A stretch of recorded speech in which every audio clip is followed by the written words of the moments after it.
Walang sinayang na sandali si Ashton Blumentritt.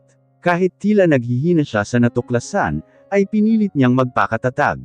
Aniya, walang mangyayari kung hindi siya kumilos. Kaagad niyang inayos ang camera na gagamitin niya sa kanyang live video sa iba't ibang social media sites. Sa kabilang panig, napaayos naman ng upo si Dindy sa kanyang nakita sa screen ng kanyang cellphone. Blumentritt Will Accorda is live. Makikita sa video ang nakaupong si Ashton sa kanyang swivel chair, bagamat limitadong parte lamang ng lugar ang makikita sa video. Ay makukuha lang nang nasa loob siya ng study room o opisina, makikita ang magulo nitong buhok, at nangangitim na ilalim ng mata, tanda na wala itong matinong tulog. Hello everyone. I know that most of you knows me. Pero magpapakilala pa rin ako. I am Ashton Blumentritt Will Accorda, ang bunsong anak ni Flaquido Will Accorda. I am also the owner of ABV Empire. I know, I have my name in the business industry, but today I wanna stoop down and sincerely give my apology to Dendelan Tuca and her family. Mula sa screen ng cellphone, ay kitang-kita ang pamumuo ng mga luha ni Ashton Blumentritt. Tuca brothers are my family's victim of injustice. And I am really sorry for them and Dindy as well. Tumitig ito sa mismong camera, at tila tumagos ang tingin nito sa screen ng cellphone na hawak ni Dindy. I am so sorry Dindy. Kung maibabalik ko lang ang panahon, hindi ko hahayaang mangyari iyon. Believe me, if I have found it earlier, I will kneel in front of you for your forgiveness. Hayaan mo akong itama iyon by giving you the justice you deserve. Hindi namang naiwasan ni Dindy ang mapahagulgol matapos panoorin ang video. Kuya, makakamit niyo na rin sa wakas ang hustisya. Tumingin ito sa dingding na tila may kinakausap. Ang sarap sa pakiramdam na humihingi ng tawad sa akin ang isang Will Accorda. Maya-maya lamang ay pinyunas nito ang luha sa kanyang pisngi. Pero hindi sapat iyon, tatapusin ko rin si Ashton, para maramdaman rin ni Don Flaquido ang sakit na naranasan ko. Nagngangalit at nakakuyom ang kamao nitong turan. Tila naman nawala ng kulay si Emmy sa narinig. Automatiko siyang napatikip ng kanyang bibig, upang hindi makagawa ng ingay.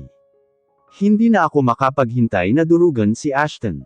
Siya naman talaga ang puno at dulo ng lahat ng ito, tatapusin ko siya sa mismong harap ng babaeng labis niyang pinakamamahal. Tila naman naghihinang napasandal si Emmy sa dingding ng sala. Sa paglabas niya ng silid na kanyang inuakupa, ay hindi niya inaasahang makikita niya si Dindy sa kusina, at iyon ang bubungad sa kanya. Kanina pa niya gustong magpakita kay Dindy, nang marinig niya ang tinig ng kanyang mister, ngunit natigil lamang siya nang marinig niya ang paghingi ng tawad ni Ashton kay Dindy. Aniya sa isip, mabuti na lamang at hindi siya nagpakita, dahil nagawa niyang madiskubre ang lihim ni Dindy. Tatapusin ni Dindy si Ashton. Ugong ng kanyang isipan. Nang silipin ni Emmy sa pintuan ang babae, ay kitang-kita niyang hinugot nito ang kanyang cellphone at nagtipa. Maya-maya lamang ay itinapat nito ang cellphone sa kanyang tainga. Sa kabilang panig, gaya ng inaasahan ni Ashton, ay kaagad siyang pinuntahan ng Don sa kanyang bahay. Kaagad rin itong nagsalita, pagpasok nito sa loob ng study room. Why did you do that, iho? Ang dami na ring reporters ngayon sa labas. Malaking eskandalo ito, tila problemadong turan ng Don. Eskandalo na hindi dapat nangyari, papa kung hinayaan mo na lang sana silang makulong. Hindi may isipang magheganti ni Dindy kung hindi namatay ang mga kuya niya.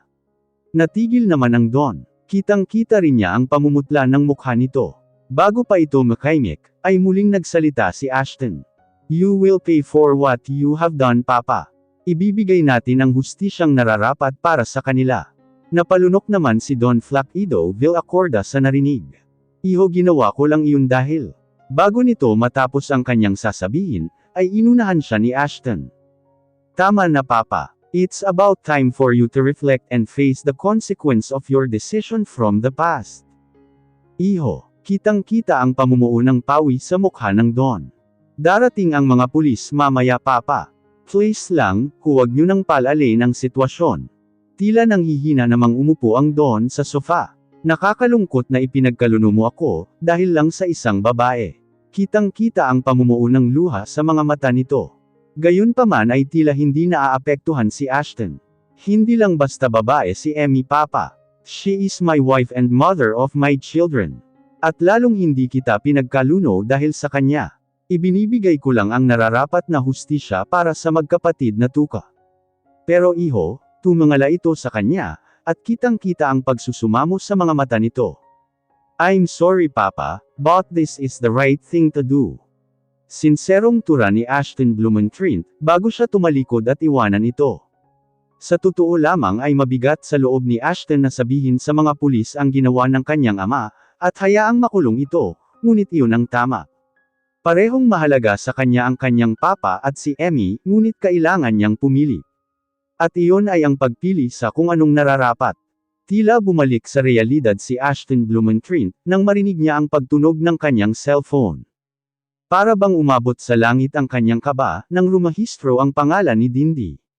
Nanginginig ang kamay niyang tinanggap ang tawag. Dindy, hindi niya naiwasan ang mapalunok. Magaling ang ginawa mo Villacorda. Kahit papaano ay nakahinga siya ng maluwag. Don't worry Dindy, makakamit na ng mga kapatid mo ang hustisya.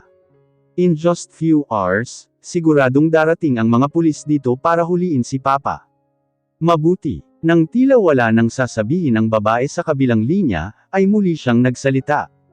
How's Emmy? Huwag kang mag-alala dahil hindi ko siya sinaktan. Maayos ang lagay niya. At wala siyang kaalam-alam na kinidnap ko siya. Buong akala lang niya ay pinasundo mo siya sa akin.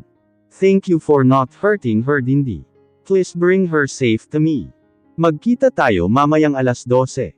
Susunduan mo siya na parang normal. Pasimple mo ring iaabot sa akin ang pera. Ikaw lang mag-isa ang susundo sa kanya. Huwag na huwag kang magkakamaling magsama ng kahit sino.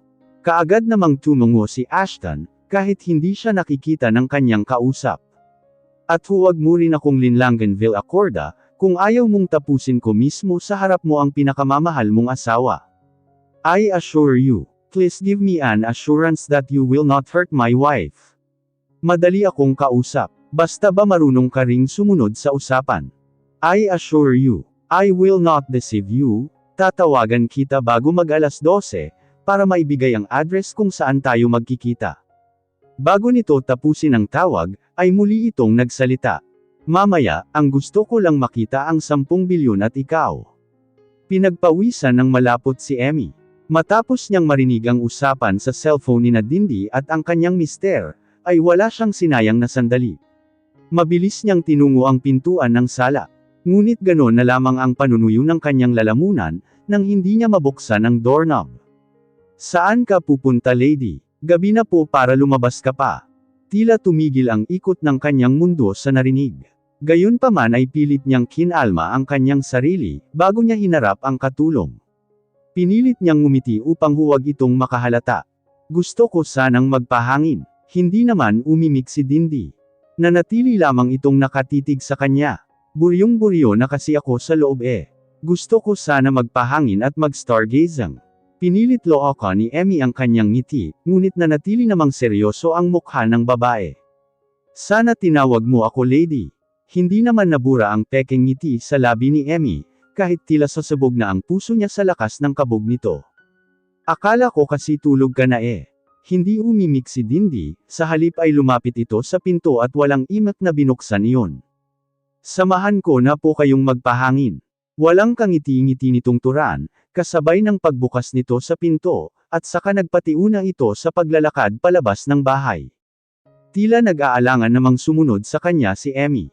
Mabuti na lamang at hindi iyon napansin ng katulong. Gusto mo na bang umuwi lady? Tanong ng katulong kasabay ng pag-upo nito sa mahaba na upuang kahoy, na nasa harap ng bahay na bungalow. Napalunok naman si Emmy bago magsalita. Oo. Miss na miss ko na ang mga anak ko. Gumuhit ang lungkot sa mga mata nito. Sandali naman siyang tinitigan ni Dindy, bago ito nag-iwas ng tingin. Huwag kang mag-alala, dahil makakauwi ka na mamaya. Mahinang turan ng katulong. Tila naman muling umusbong ng kaba Emmy. Muli niyang naalala ang plano niyang pagtakas.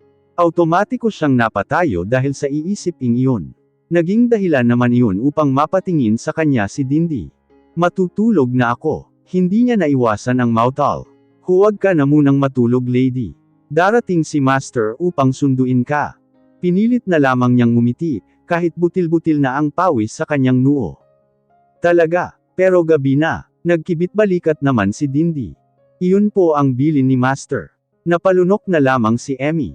Pwede bang kontakin mo siya? Sabihin mo na bukas na lang niya akong sunduin. O kaya ipasundo na lang niya ako kay Tado. Walang emosyon naman siyang tinitigan ni Dindi. Hindi na pwedeng mabago ang plano, lady. Mangyayari kung anong dapat mangyari. Napanatili nito ang mukha niyang walang emosyon, kaya naman tila lalong dumoble ang kabang nadarama ni Emmy. Please Ashton, huwag kang darating. Piping dasal niya sa kanyang isipan. Ngunit ganon na lamang ang kanyang pamumutla, nang makita niya ang pagparada ng pamilyar na sasakyan sa hindi kalayuan. Kaagad na napatayo si Dindi sa pagkakaupo. Nandyan na po si Master Lady. Bumaling ito ng tingin kay Emmy, bago ito muling nagsalita. Ihanda mo ang iyong sarili, lady. Lalong kumabog ang puso ni Emmy, nang makita niyang bumukas ang pinto ng sasakyan. Mula roon ay lumabas si Ashton Blumentritt. Nakasuot ito ng kulay itim na hoodie jacket at jogger pants. Ang kaliwang kamay nito ay may bitbit na malaking traveling bag, na hula ni Emmy ay may lamang pera. Agad umawang ang labi ni Ashton nang madako ang tingin nito sa kanyang misis. Nakasuot ang babae ng bulaklaking puting bestida, na tinurnuhan ito ng flat sandal. Emmy, kitang-kita ang labis na pag-aalala sa mukha ng kanyang mister. Ashton. Nang bumaling ng tingin si Ashton sa dating katulong ng kanyang pamangkin, ay marahan siya nitong tinanguan na para bang nagsasabing lumapit ito sa kanila. Nagsimulang humakbang si Ashton palapit sa kanila. Lalo namang nabahala si Emmy, lalo pa at alam niya ang plano ni Dindi. Automatiko niyang iginala ang kanyang paningin. Makikita sa paligid ang mga halamang nakatanim sa mga malalaking paso. Malinis ang paligid, kaya naman tila nagkaroon siya ng pag-asa nang makita niya ang isang dos por dos na halos isang dipa ang haba. Wala siyang sinayang na sandali, kaagad niyang tinakbo ang kahoy. Kaagad naman siyang sinundan ng tingin ni Dindi dahil sa kanyang ginawa. Kaagad na nanlaki ang mata ng katulong. Agad na kumilos ang kamay nito, upang hugatin ang armas na nasa kanyang likod, ngunit bago pa niya magawa iyon, nagawa siyang malapitan ni Emmy at pukpukan ito sa ulo. Dumadaing sa sakit si Dindi. Nang inig naman si Emmy nang makita niyang sinapo ni Dindi ang kanyang ulo. Dumadaing pa rin ito nang lumuhod ito sa lupa. Emmy, agad na binitawan ni Ashton ang kanyang hawak na bag, at mabilis na lumapit sa kanyang misis. Kaagad ring itinapon ni Emmy ang kahoy, at saka humawak sa kanyang mister. Umalis na tayo, Ashton, tatapusin ka niya, kitang-kita ang takot sa mga mata nito. Traidor ka. Nanggigil na sigaw ni Dindi. Naging dahilan rin yun upang muli namang mapatingin si Ashton sa katulong, na nanatiling nakaluhod at sapo-sapo ang noong niyang dumudugo. Tara na, Thunders. Marahan niyang hinila ang kanyang mister palayo kay Dindi. Tila naman tuod na nagpahila si Ashton, habang awang-awan na nakatingin sa katulong. Iwan na natin siya, tatapusin ka niya. Wala siyang planong sumunod sa pinag-usapan niyo. Nililin lang kanya. Nagpatuloy sa paghila sa kanya si Emmy. Ilang sandali lamang ay tuluyan na ring bumitaw ng tingin si Ashton sa dating katulong ng kanyang pamangkin. Magpadala ka na lang dito ng tutulong sa kanya. Akala nyo ba matatakasan nyo ako? Naging dahilan iyon upang mapalingon sila kay Dindi. Kitang-kita nilang nagngangalit na tumayo si Dindi. Kaagad nitong hinugot ang kanyang armas, at saka itinutok iyon sa kanilang direksyon. Pareho na lamang na nanlaki ang kanilang mga mata. Bago pa makahuma ang kahit sino sa kanila, ay umalangaw-ngaw na ang putok ng armas. Automatiko namang napatili at napatikip ng kanyang mata si Emmy. Tila tumalon ang kanyang puso dahil sa labis na takot. Ngunit ang takot na kanyang nadarama, ay napalitan ng pag-aalala nang marinig niya ang pagdaing ni Ashton.